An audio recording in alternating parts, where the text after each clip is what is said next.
Aí, garotada querida, que bom estar com você de novo. Gente, preparando o seu futuro. Investimento no teu futuro, no teu sonho. O nosso tema de hoje é um tema que cai bastante. Tem bastante perguntinhas interessantes, tanto no Enem quanto nos vestibulares em geral. A gente vai estudar hoje origem da vida. É claro, com certeza você já discutiu isso com os amigos, com os familiares, sozinho lá no teu quarto já ficou pensando, cara, de onde veio tudo isso? Só que nós vamos discutir a origem da vida em dois momentos. A gente vai ter que voltar à Terra primitiva. Você lembra que a Terra tem 4,5 bilhões de anos. Ora, se eu quiser saber como a vida apareceu, eu tenho que retroceder esse tempo e entender como a Terra era. Porque a Terra surge há 4,5 bilhões de anos, mais ou menos, e a vida aparece aqui por volta de 3,5 bilhões de anos. O que é que estava acontecendo lá? Por outro lado, sempre falo para os meus alunos que tem um grande desafio para a gente entender o mundo e se dar bem nesse mundo. É compreender os padrões. Lembra sempre, o segredo é compreender os padrões. E aqui a gente tem um padrão. Os seres vivos da Terra são compostos por células. Tudo que a gente estudou do passado tinha célula. A gente tem uma exceção do vírus, mas é uma exceção. Então, se a vida na Terra tem um padrão celular, estudar lá atrás a origem da vida na Terra, na prática, é estudar a origem das primeiras células. Tudo bem? Então, o primeiro enfoque que a gente tem é estudar a origem das primeiras células na Terra, que é estudar a origem do fenômeno vida na Terra. Só que depois aconteceu o desenvolvimento da vida, vieram todas as espécies, vieram os vertebrados, os mamíferos e, por fim, veio a espécie humana. E aí nós temos um problema bem interessante. O ser humano precisa, com o seu poder de raciocínio, entender e compreender o mundo no qual ele está inserido. Então ele precisa conhecer os outros seres até para conseguir alimento. E lembra que aqui embaixo das árvores o homem é um dos animais mais fracos que tem e é fácil, portanto, ele ser predado em vez de ser um predador. Ora, meus amigos, ao longo da história, Antiga Grécia, Idade Média, a gente vem ao Renascimento, muita gente tinha dúvida acerca da origem de determinadas espécies. Mas porque não dominavam, naquela época, o ciclo reprodutor dessas espécies. E veio uma nova discussão, que aparece nos livros como origem da vida, e você fica fazendo, não sabe onde vai se situar, você faz uma confusão danada. Por isso eu dividi em dois momentos. Veja, um é estudar esses seres, que são determinadas espécies cujo ciclo reprodutor, eu repito, não era dominado. Que eu vou chamar, no material que eu escrevo eu coloco isso, de origem de determinadas formas vivas num determinado momento histórico, porque essa discussão podia estar onde? Podia estar lá na Antiga Grécia, na Idade Média, podia estar no século XIX ou agora, no século XXI. Viu que são dois instantes? Eu estudar como foi resolvida a questão das espécies num determinado momento. O outro é estudar a origem das primeiras células, que foi a inauguração do fenômeno vida na Terra. É para isso que eu te convido. Vamos mergulhar, então, nesta discussão. Vamos lá? Aula 17, origem da vida. Num dado momento histórico. Então, a primeira corrente de pensamento foi chamada de abiogênese. Desmonte a palavra. A, uma negação. Bio, vida. Gênese, origem. A abiogênese foi chamada também de geração espontânea. Então é a mesma coisa. O que diz ela? Que os seres vivos surgiram a partir da matéria inanimada. Então você tem uma matéria inanimada, matéria bruta ou algo que já morreu. Essa matéria inanimada dava origem à matéria viva. É claro que eles não deixaram barato, desde que dotada de uma energia geradora, uma energia especial, chamada de princípio ativo. Então, por exemplo,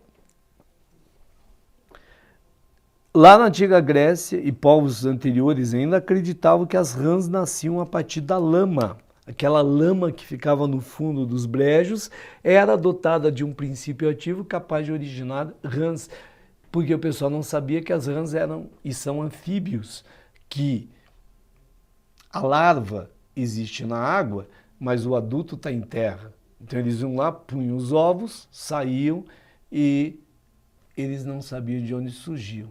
Ah, então surge da onde? Surge do lodo que está embaixo desses brejos. Para contrapor a abiogênese, principalmente lá a partir do século XVII, XVIII, as pessoas estavam mais espertas. Então surgiu a biogênese. Veja que não tem um A. Dizendo que hoje em dia, mas hoje em dia pode ser qualquer época da história, um ser vivo surge somente a partir de outro pré-existente. Portanto, eu tenho que ter um ser vivo para formar um outro ser vivo.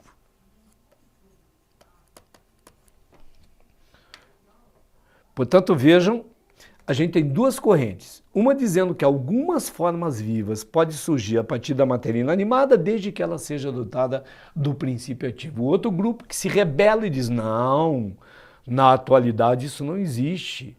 Todos os seres vivos se originam a partir de um outro ser vivo que já existe. E, gente, deu uma briga maravilhosa ao longo de alguns séculos. É isso que a gente vai ver agora. Olha o pessoal da abiogênese. Você vai guardar dois nomes. Um deles, o Aristóteles, fantástico Aristóteles. Ó, ele pregava a questão das rãs, né? Que as rãs nasciam naquela lama que tinha no fundo do brejo. Essa a proposta de Aristóteles, ó, século IV a.C. Acontece que todos nós somos humanos, você, eu, a gente pode especializar em alguma coisa, mas não significa que a gente não tenha uma ideia formada sobre outros temas polêmicos da nossa atualidade, na nossa realidade. Eu trouxe alguns nomes para que você verifique que pessoas brilhantes nas suas áreas podiam estar equivocadas em relação a outros assuntos. Dá uma olhada. William Harvey, um famoso fisiologista, era adepto da abiogênese. Descartes, que vocês conhecem, adepto da biogênese. Olha aqui, na física, até hoje o Enem e o vestibular cobram as leis de Newton. O Sir Isaac Newton, defendia a abiogênese. O outro nome que você vai guardar, esse famoso médico belga chamado Jean-Baptiste von Helmont. Olha, viveu até o século XVII. O von Helmont disse que fez experiências com geração espontânea as mais diversas. É claro que um camarada famoso na época, médico na época, além do que ele acreditava, pouca gente ia contestá-lo. E, gente, ele lança uma receita para produzir rato por abiogênese, no momento que a falta de higiene é geral. E os ratos sempre crescem perto da humanidade porque eles sabem que tem alimento disponível. Os ratos são um dos animais mais inteligentes que nós temos desse planeta. Ora, qual era a receita? colocam-se no canto sossegado e pouco iluminado, ele falou lá num quarto, camisas ou camisolas, segundo ele, sujas e suadas numa época que não tinha desodorante. Aí espalham os grãos de trigo, esse suor tem o princípio ativo e, meu amigo, em até 21 dias surgem ratos por abiogênese. Rato é o que não faltava na época, perto da humanidade. Mas as pessoas acreditavam. Por quê? Porque não havia o domínio do ciclo reprodutor desses seres. Agora a gente começa a tratar da biogênese. Gente, você vai guardar esses dois nomes da abiogênese, von Helmont e o nosso Aristóteles. E vai guardar 3 nomes, só 3, da biogênese, embora tenha mais gente envolvida. Esses 3 nomes vão gerar as questões que você tem no vestibular em defesa da corrente chamada biogênese. Vamos ver? Então, primeiro, o que defendia que todo ser vivo origina de outro pré-existente. O primeiro nome é esse aqui, ó, Francesco Redi, século XVII, aqui ele viveu, experiência com moscas e frascos contendo carne, alguns abertos e outros cobertos com uma tela. Qual era a realidade da época? Não havia nenhuma forma de higiene em relação a nada, principalmente em relação à caça, à pesca. Então essa carne ficava exposta ao meio, as moscas pousavam e, é claro, colocavam lá seus ovos e surgiam as larvas da mosca, só que a larva da mosca parece um vermezinho. As pessoas até então não faziam a ligação entre aquela larva, que eles chamavam de um ser vermiforme, porque tinha forma de um verme, com a mosca adulta. Então, para eles, a carne, quando começava a apodrecer, tinha um princípio ativo gerador daqueles seres vermiformes. O nosso amigo Redi começou a observar isso. E olha, gente, a importância da cultura geral. Eu falo para os meus alunos, gente, até bula de remédio se acha no chão, lê e depois põe no lixo, porque alguém jogou no chão. Bem na época, o Redi estava lendo a Ilíada, um clássico grego. E lá tem a citação de soldados gregos mortos sendo consumidos por moscas, fazendo a alusão às larvas das moscas, com as moscas adultas. Aí o nosso Redi teve um insight. Pô, vai ver então que realmente esses seres vermiformes fazem parte do ciclo de vida da mosca. Se eu evitar que a mosca pouse na carne, evidentemente que eu protejo a carne. Então surge uma hipótese, olha aí a metodologia científica. E ele fez, aqui está o Redi, e ele fez esse experimento. O que é que ele fez? Vários frascos contendo carne, veja, aqui tem lá da metodologia científica, a gente tem, fala em experimento, né? Então eu vou ter o grupo experimental e o grupo controle. Às vezes cai isso na prova como questão de metodologia. O grupo controle o que é? O meu referencial. Então nesse caso o referencial era o que acontecia. O grupo experimental é onde eu testo a hipótese. Teste da hipótese.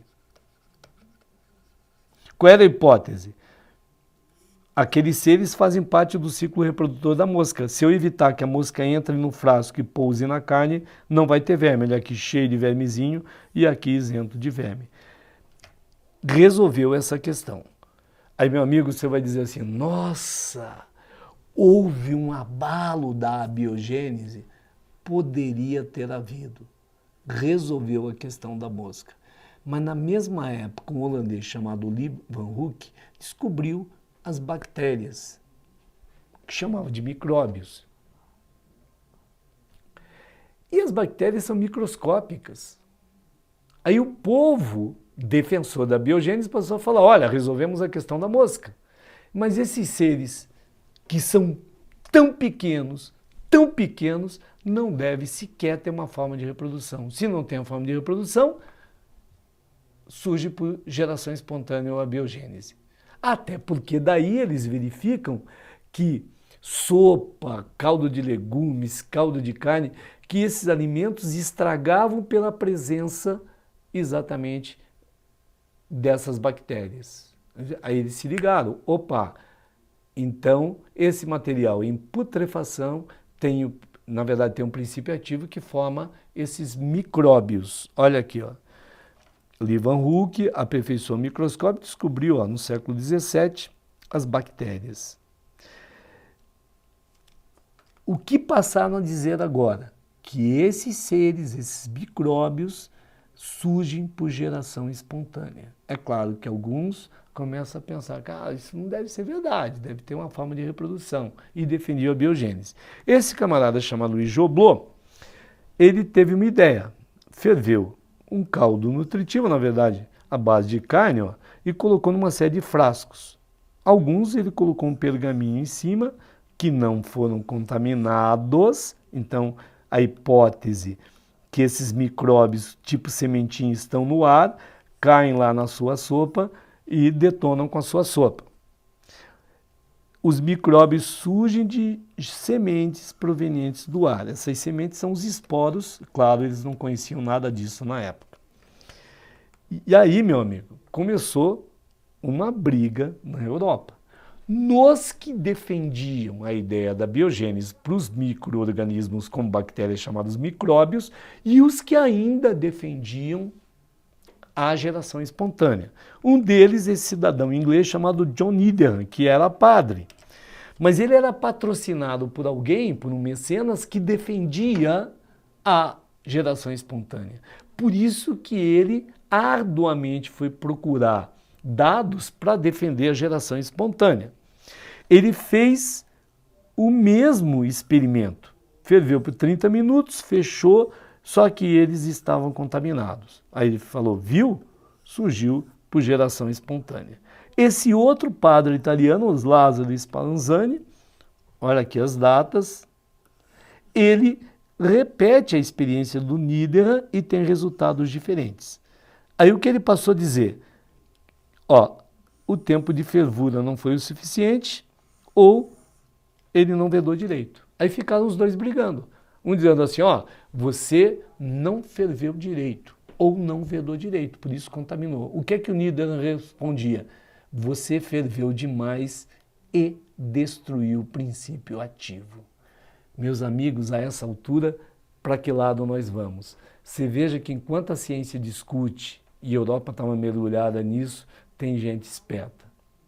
Nós tínhamos um francês, confeiteiro, que vendia comida. E a comida estragava. E ele ficou a pensar, se o pessoal da geração espontânea tiver razão, eu estou fadado a perder dinheiro, porque eu compro a comida, vou revender, ela estraga em pouco tempo. Se o pessoal da biogênese tiver razão, eu tenho uma ideia. E olha o que ele fez. Já volto para o experimento. Chama François Appert, ele ferveu e cozinhou e guardou em latinha, vedando não contaminou. Ou seja, enquanto os outros brigavam, o François Appert criou a indústria de enlatados. Olha que coisa legal. E aqui está a experiência do Spallanzani. Então, se fervia, qual é o objetivo de ferver? Esterilizar. Eles não usavam esse termo, ele queria matar o que estava dentro.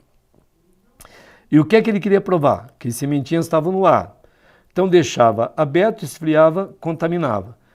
O que ele fervia com a abertura vedada, continuava estéril e continuava não contaminado. Daí, meu amigo, você vai dizer, e agora? Aconteceu um outro fato interessante. No final do século XVIII, descobriram o oxigênio e a importância que o oxigênio tem para a vida. Sabe o que aconteceu? O pessoal que defendia a geração espontânea vibrou. Descobrimos. O que aconteceu não é que a fervura destrua o princípio ativo. Ela elimina o oxigênio e sem o oxigênio os micro-organismos, os micróbios que surgem por geração espontânea não desenvolvem. Foi por isso que na França houve um prêmio da Academia Francesa para quem derrubasse definitivamente a abiogênese ou geração espontânea. E já estava trabalhando nisso o nosso amigo Pasteur. Então, no início dos anos 60, o Pasteur refaz o experimento do Spallanzani para a Academia Francesa de Ciências. E eles disseram, não é conclusivo, você precisa de algo mais contundente. Eles ainda vão dizer que acaba o oxigênio. Aí ele criou um frasco, é esse que você vai guardar, chamado pescoço de cisne. O que ele fez? Ele pegou, aqueceu e fez o gargalo ficar sinuoso e longo. Lembra, o que estavam defendendo agora os defensores da geração espontânea? Acaba com oxigênio. Ele deixando o frasco aberto, o oxigênio ia entrar naturalmente. Só o que o Pasteur imaginou? Como o gargalo está sinuoso, primeiro, vão ficar gotículas de água por aqui. Os micróbios que entrarem vão ficar retidos por aqui e não cairão dentro do frasco. Esse foi o princípio pensado por Pasteur. Ora, ele ferveu, esterilizou, deixou aberto, não contaminou. Quando ele fez o experimento nos Alpes, quase não contaminou nenhum, e em Paris, que estava uma época quente, contaminaram a maioria. Então, quando ele quebrou o gargalo, é que houve a contaminação. E com esse experimento, chamado frasco pescoço de cisne, ganhou o prêmio da Academia e derruba definitivamente a geração espontânea ou a abiogênese. A partir daí, todos estão convencidos de que todo ser vivo na atualidade origina de outro ser vivo e mudou a humanidade. Esse trabalho do Pasteur, a partir daí, fez com que, até porque a gente está no final do século XIX, veja, a penicilina é descoberta no século já 20, lá na década de 20, em 1928. O próprio Pasteur e Koch, um médico alemão, começa a descobrir doenças causadas por bactérias. Gente, a partir daí,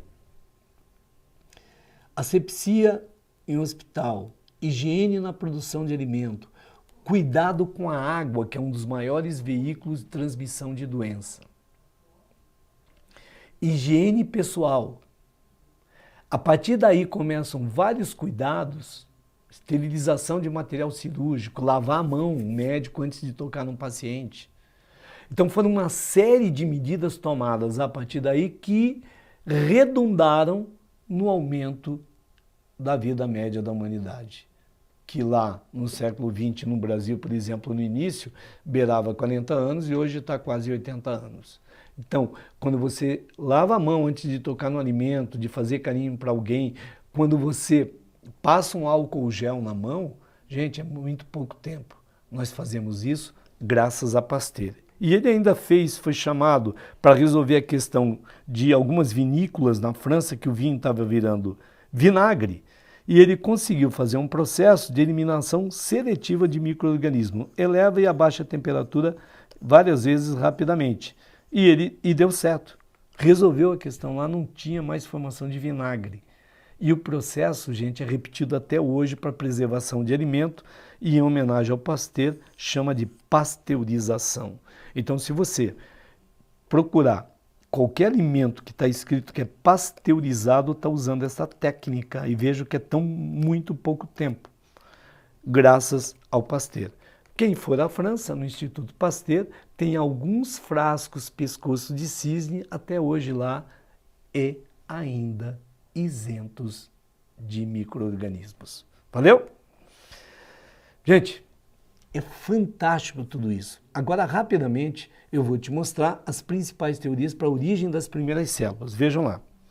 Primeiro, o criacionismo. Aqui não é porque o pessoal era religioso. O pessoal adotou a versão bíblica porque eles tinham uma idade errada da Terra. Eles achavam que a Terra tinha 5.000 anos. Com 5.000 anos não dá tempo para surgir naturalmente molécula orgânica, depois ser vivo. Aí eles adotaram a versão bíblica. Então veja, nós não estamos questionando religião, nós estamos questionando a origem das primeiras células. E para isso nós não temos fundamento científico. Por isso o criacionismo não foi aceito. Outra teoria que não é aceita atualmente, a cosmogênese ou panspermia cósmica, que disse que os primeiros seres vivos da Terra vieram do espaço, tipo sementinhas. Hoje a gente transforma isso em esporo de bactéria. Somente elas suportariam uma grande viagem cósmica. Caíram aqui, foram semeadas e deram origem à vida. Realmente as primeiras células eram algo muito próximo das bactérias. Essa teoria aceita? Não, porque nós não temos dados contundentes que suportem essa teoria. É claro que muitos meteoritos têm aí moléculas carbonadas à base de carbono, moléculas orgânicas, que poderia supor a existência de vida lá fora, mas não temos provas contundentes. Então a teoria é ridícula? Não, só não tem provas. O dia que tiver, ela pode ser aceita. Da mesma forma o criacionismo. Aí surgiu depois, a origem por evolução gradual dos sistemas químicos. Então no final do século XIX, alguns cientistas já... século XIX inaugura a ciência, não, vamos imaginar que tenha surgido nas condições da própria Terra. Então, na época, surgiu a hipótese autotrófica com a primeira. Claro, o pessoal queria ganhar tempo. Não tinha comida, tinha que fazer fotossíntese. Mas, primeiro, não tinha grande quantidade de oxigênio liberado na época, não tinha gás carbônico em grande escala, e para surgir uma célula capaz de fazer fotossíntese, teria que ser extremamente complexa. Por isso, a teoria não foi aceita, foi refutada. Não tem dados que a sustentem. Atualmente, alguns estão pesquisando, imaginando que possa ser uma teoria autotrófica, desde que fosse algo parecido com bactéria fazendo quimiossíntese. Mas ainda não está liberado, não existe uma contundência nisso. A teoria atualmente aceita se chama heterotrófica, então já guarde isso. Evolução gradual dos sistemas químicos heterotrófica. Ideia de quem? Thomas Huxley, né? Surgiram por um processo de evolução química natural no planeta. O Haldane retomou essa ideia lá em 1920. Veja que o Haldane já morre em 1964, está chegando na gente. Essa ideia foi desenvolvida por esse bioquímico russo chamado Oparin, falecido em 1980. Aí eles propuseram que teria surgido de moléculas formadas ao acaso, então, na Terra primitiva. Ele publicou nesse livro em 1936, A Origem da Vida. É isso aqui que eu quero que você guarde. Ele partiu das condições da Terra primitiva, uma bola incandescente, um planeta resfriando, formando a crosta, só que você imagina aquilo muito quente, fumegando, é uma panela de pressão, sujeito a intensos vulcanismos. E até hoje, 10 a 20% que sai de vulcão é vapor d'água. Esse vapor d'água acaba na atmosfera. Então, a Terra muito quente, muita erupção vulcânica, e ele chegou à conclusão de que tinha na atmosfera primitiva, atenção, amônia, metano, hidrogênio e o próprio vapor d'água que foi acumulado. E o que pensou ele? Ora, um momento choveu pela primeira vez, esse ciclo da água continua até hoje, e choveu durante muito tempo, formando o mar primitivo. Ora, com descarga elétrica dessas tempestades, com radiação ultravioleta, que não tinha camada de ozônio, é muita energia, incidindo aonde? Nessas moléculas da atmosfera primitiva. É claro que ele era bioquímico, ele falou, mas a energia é muito grande. Vai o quê? Vai quebrar a ligação química e liberar átomo que volta a se reunir. Quem diz que se reúne do mesmo jeito? Eles podem voltar e se reunir de forma diferente, formando as primeiras moléculas orgânicas, na verdade pré-orgânicas porque não tinha ser vivo, mas a gente chama de orgânica porque é carbonada. Então a sequência foi essa, ó. As descargas elétricas e a radiação ultravioleta sobre os gases da atmosfera primitiva mais o vapor d'água deve ter dado origem a aminoácidos que caíram com a chuva num planeta quente. Isso aqui era fácil de mostrar até hoje. Aminoácido aquecido a seco se reúne e forma proteína.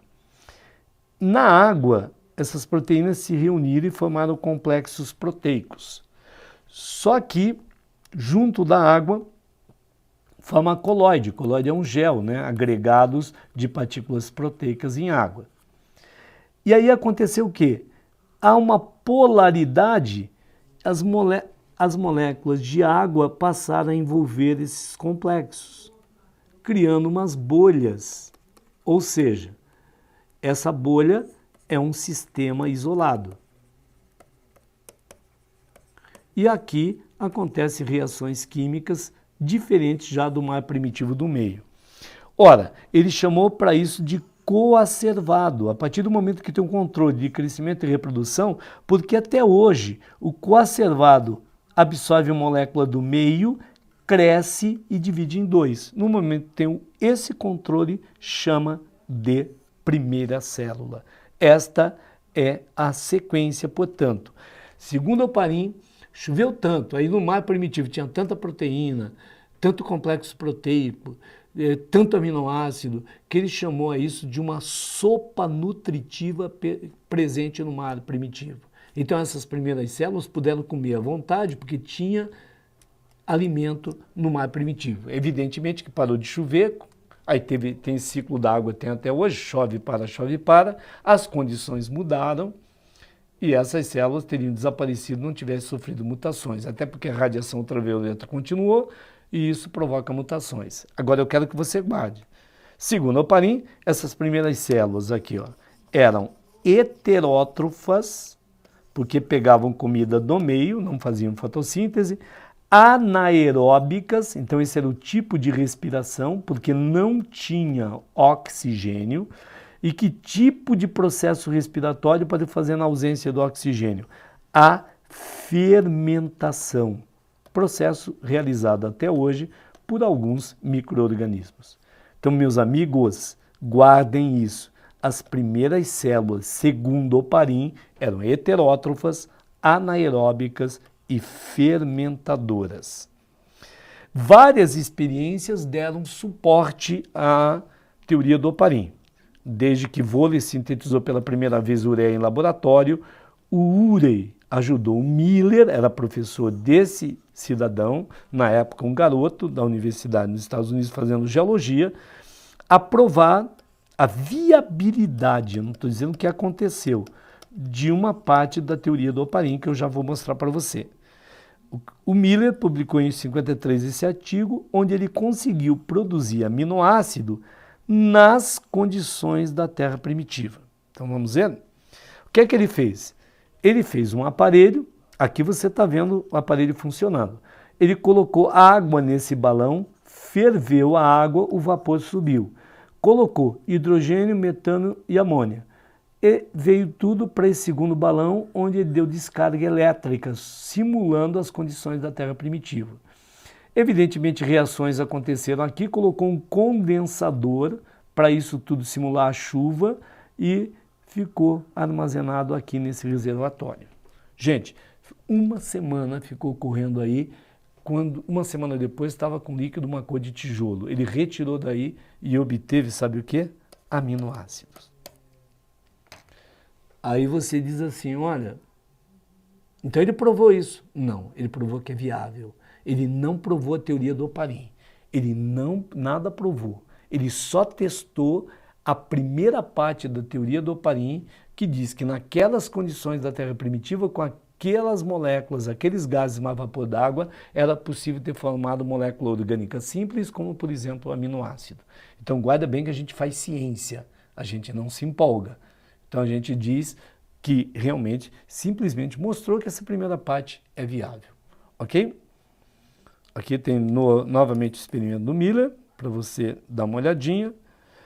O Fox, em 57, aqueceu uma mistura seca, obteve molécula complexa proteína. O Calvin repetiu a experiência do Miller e fez um teste para açúcar e tinha carboidrato. Qual a importância disso? O combustível das células hoje é a glicose, que é um açúcar, é um carboidrato. O pessoal pensava qual é a fonte de energia na época, só não sabemos. Agora também podia ter formado glicose. Então corrobora também a teoria do Oparin. Então as primeiras células eram procariontes heterótrofas anaeróbias, com mutações e a mudança dessas células, atenção, surgiram as primeiras autótrofas fotossintetizantes. Elas é que liberaram O2, a primeira leva de O2 deu origem à formação da camada de ozônio e depois começou a acumular O2. Então, só depois que surgem as fotossintetizantes é que houve condição do aparecimento das primeiras células aeróbicas, mas todas procariontes, tipo bactéria. Então já tinha autótrofa, heterótrofa, aeróbica e anaeróbica. E por último, surgiram as eucariontes. Gente, um grande abraço para você, até a próxima.